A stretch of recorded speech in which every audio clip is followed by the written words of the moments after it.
Hey everybody, welcome back to Drawing for Comics. This week we're going to continue with the human form and we're going to pull away from the face and go into the basic proportions of the human body before we get into the more detailed anatomy lessons that come with figure drawing.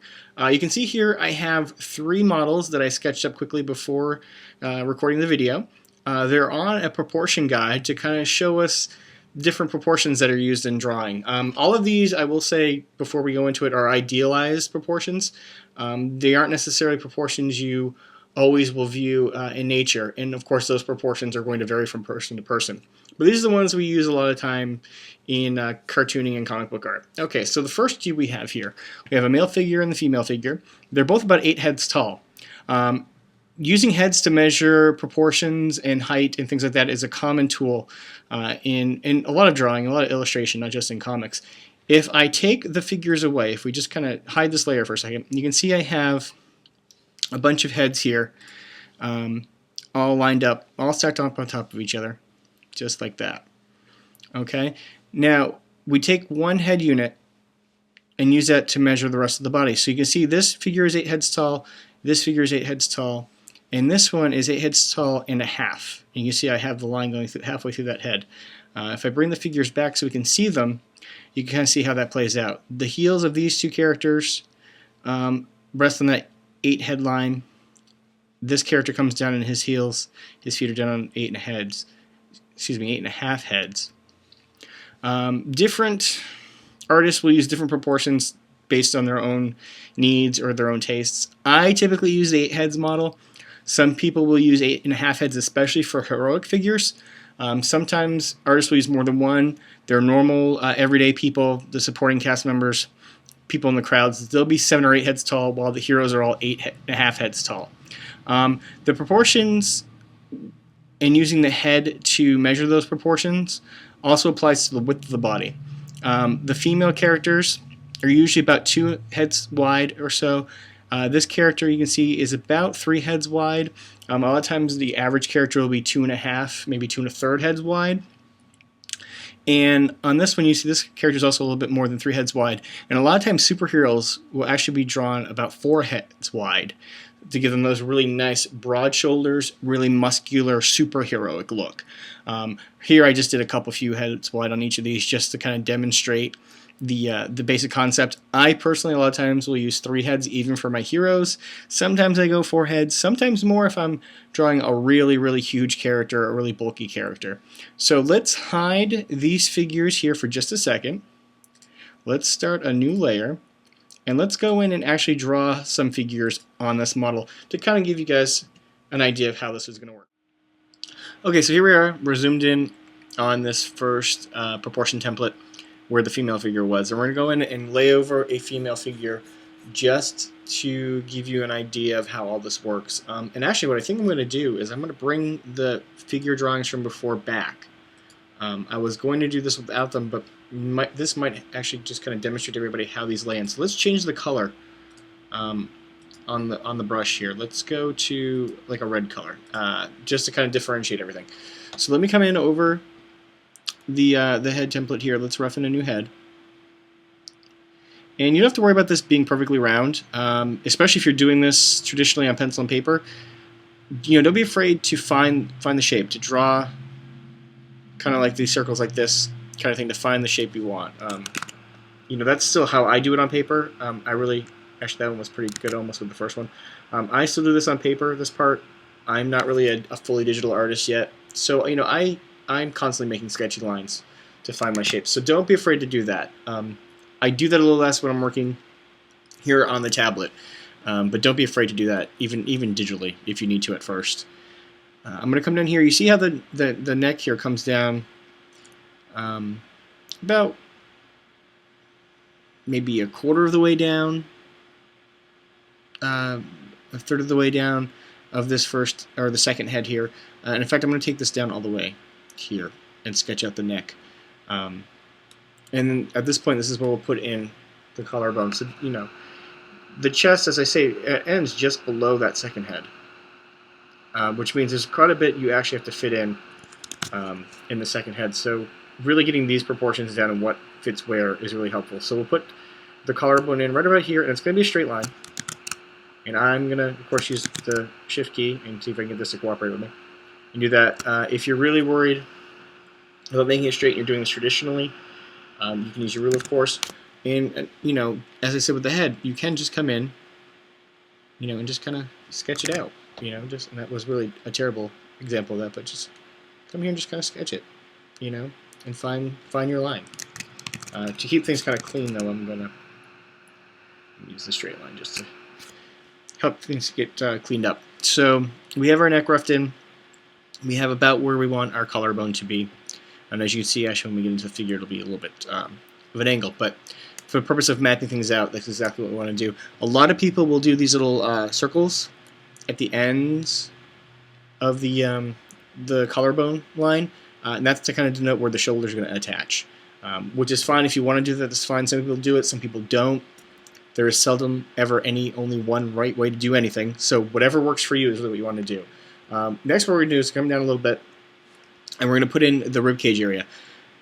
Now, in reality, of course, you draw on the rib cage, it's going to come down this way, kind of like that, off the collarbone. What I will sometimes do with both male and female figures is I'll actually start that oval up here in the neck and come around. Now, obviously, your rib cage doesn't go up there because you don't have any bones up there. But what that does allow me to do is it gets my body proportions down the way I want it, and it also gives me an indication of where I want those trapezius muscles right here to eventually come in. So I will do that sometimes. Again, do what's comfortable for you. I'm going to actually increase the stroke of my line here a little bit so we can see it a little bit better. And I'm going to come down. I'm just going to, for right now, trace the torso shape. And you can see it comes down here to about the third headline. And back to the side again. Just like that. What I will sometimes do is actually draw this as a complete oval. Just to get the shape down. Especially if I'm doing it freehand on paper because I want to, again, I'm trying to find that shape that I want. But what you really want to do once you get your shape roughed in, you're really going to want to come over here and kind of hint at the bottom of the rib cage where it opens, right around in there. Sometimes I even draw it a little higher because that's going to give you an idea of how to place the stomach muscles and everything as we go. Obviously, we have this center line that we drew through the face and through the center of the body, which of course is where the sternum will be, that bone in the center of your chest. Gets you your nice dividing line. Between two, you can measure and make sure you have an equal width between the two. I'm not going to worry about that right now. We're roughing this in. But when we get into more detail, you're going to want to make sure you have equal space here as you do here.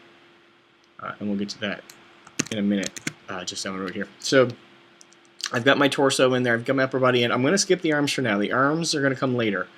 And many people will tell you to draw the torso first and even leave the head for later. That's up to you. I was always taught to put the head in and use that to figure out where my body's going to be and to work my proportions. The other way is completely valid, and there's actually a really strong argument for doing that. But for right now, we're going to just doing the basic proportions here. We're just going to come down top to bottom. We're going to come in here and take care of the pelvic area. Again, the groin, a little bit lower than the fourth head length. And we're going to draw in just a boxy shape. I'm sure most of you have seen the pelvis on a skeleton. You kind of have an idea of what it looks like. For right now, we're just going to come in and make this somewhat triangular pentagon kind of shape, just like that. Kind of like underwear, I guess, the shape of underwear. And that's going to give us the indication of where our pelvis is going to be. You make this as large or as tiny as you want, whatever helps you kind of rough that in. A lot of people will draw the dip in the front of it to give that 3D feeling, so when they put, you know, the abdominals in, especially when you're going to pose the figure, it's not going to be just standing here in the anatomical position. We're really going to stretch and bend and twist the character. A lot of people like to have that dip to help them place things. We'll get into that in another video. This is just the proportions right now, so we're not going to get too far into bending and twisting the figure. So there's that, and these, of course, will be the connections, the flesh in between. And again, we'll cover that when we get into bending and twisting the figure. Just coming down again.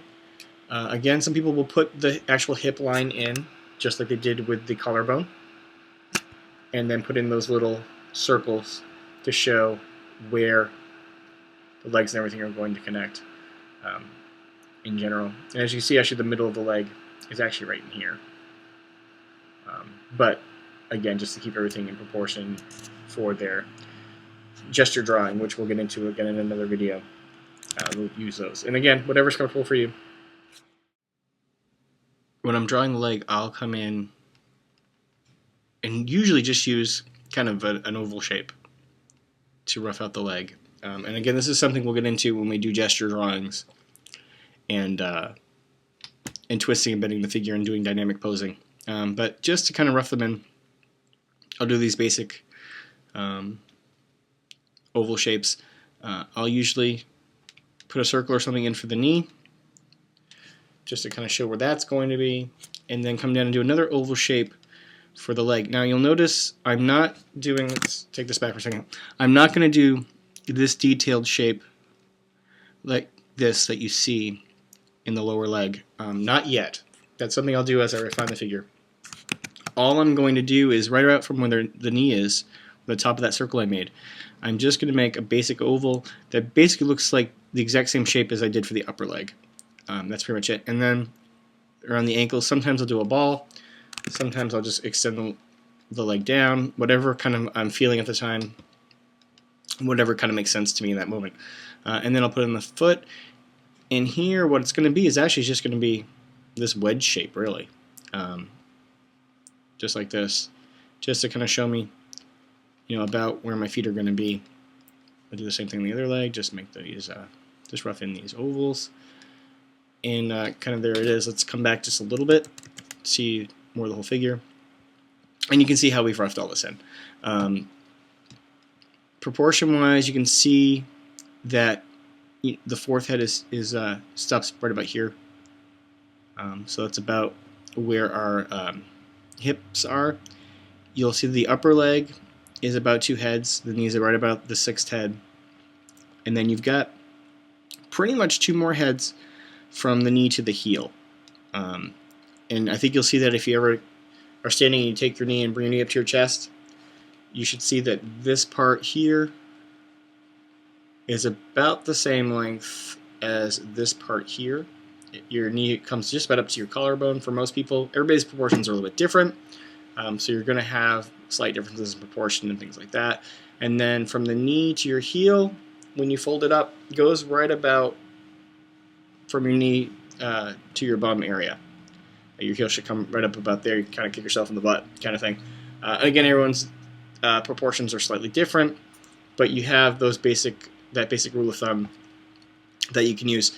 Really quickly while we're here, because you can kind of see it, let's zoom in on the foot area. You see when I did my gesture drawing for the legs, I draw these wedge shapes, and it doesn't quite match up with what you're seeing on the figure. And the reason for that is, especially on the female figure, artists tend to draw the female figure with a foot that looks kind of like this, like she's in high-heeled shoes all the time. Often, female characters, especially in comics, are drawn wearing high heels all the time. And I've even seen a couple artists use this shape even when the woman isn't wearing any shoes at all, which is kind of weird. I don't know if they were looking at a Barbie doll for reference or what happened, but they do that. The reason you often see women drawn that way in comics is for the same reason that women wear high heels in real life. Accentuates the leg and the buttocks, makes the legs look long and sexy and toned and that kind of thing. So it's something you'll see a lot in a lot of comics and some other art. I'm sure a lot of fashion illustrations have that as well, of course, and things like that. So that's why you're seeing a little bit of difference with the female foot, the way I roughed it in, the way you see it in the final image, and the way you see it with the male figure. So that's what's going on there. So again, we'll pull out here real quick, see the whole view of the body. Let's talk about the arms quickly. Again, the way I tend to do it is with the shapes. So when I'm roughing things in, I'm using the ovals. So I'll use an ovally kind of ball shape for the deltoid muscle, the shoulder muscle. I'll use another oval for the upper arm, and again, it comes right around the waist area. You'll see is where the elbow is, and then another oval shape for the lower arm, and then you put in the hand, which we'll just kind of rough in. Same thing on the other side. The arms, lower arm, and you'll very rarely put the arms right at someone's side like this. This is definitely a character design kind of drawing or a strictly proportion kind of thing.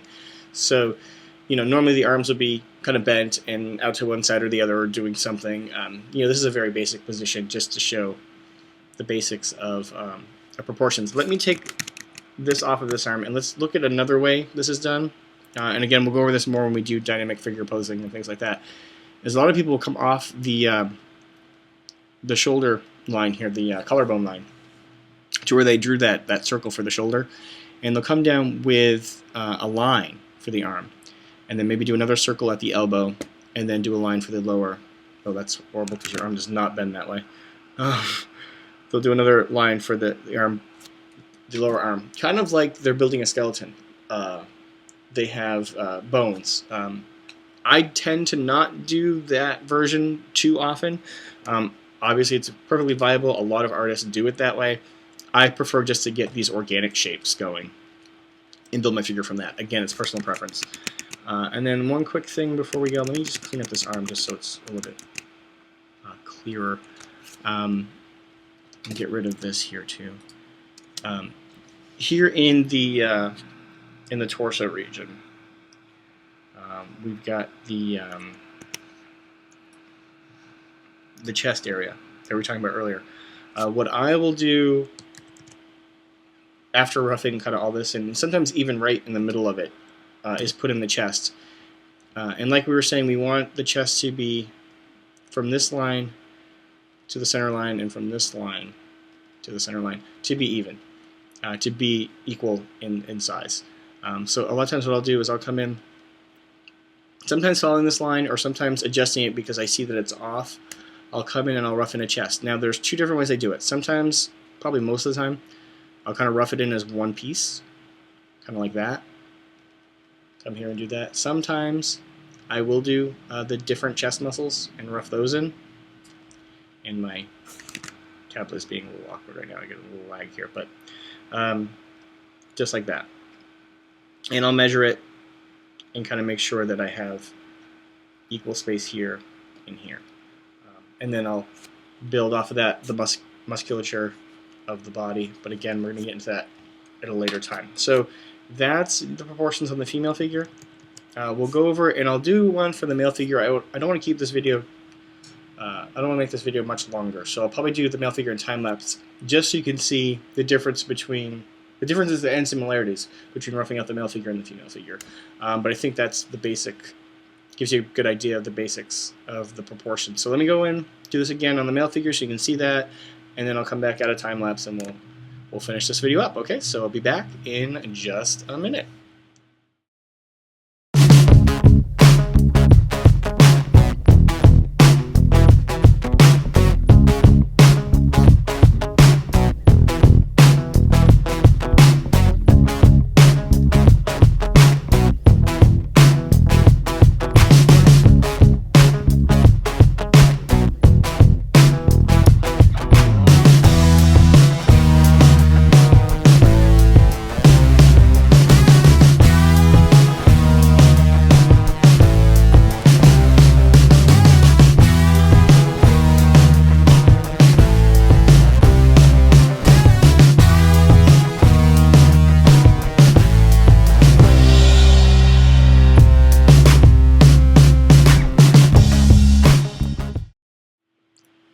Okay, and there we go. So you guys can see I did a little bit different, took a little bit different tack here with this one. I figured since I'm not demonstrating the proportions in this one, I would turn the original figure off and give you a better idea of how I actually really go through and sketch up a figure normally. So you can see all the rough marks I made.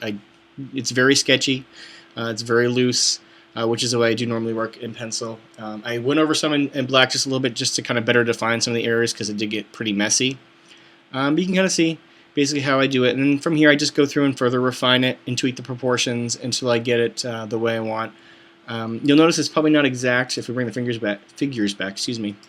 It's probably not exact to what I did, yeah, but it's pretty close. I mean, these are more finished figures. What I did is, after sketching them out, I just took the bottom layer off and just kept the very simplistic finished lines that I worked up, and threw away the rest so that you guys could actually see it, because you can see kind of how messy it gets when you're sketching it. But that's the basics of proportion. Next time we'll go into sketching out some different poses. We'll go over gesture drawings, that kind of thing. We'll get comfortable with the figures. We may not go terribly detailed with it before we move on to other things, but I want you guys to be somewhat comfortable with figure drawing before we move into doing cityscapes and things like that, because people really get concerned about drawing the figure, and that seems to be what everybody really wants to draw. They want to draw the superheroes and the people. So I figured we get started with that, and then we'll do some world building. And then once we have a little bit of everything done, we've got some skills and a little bit of everything, then we'll go and really hit the anatomy and really get really good at figure drawing and more detail with perspective and putting details in our buildings and working from reference and things like that. So thank you for watching this video. Please remember to subscribe to the channel. If there is something you'd like to see me cover in a future video, or you have any questions about anything we've been doing, hit me up in the comments below. I'll be sure to take a look at those and answer all the questions that we get, and I'll work in your requests into future videos. Until then, we'll see you next time. Thanks.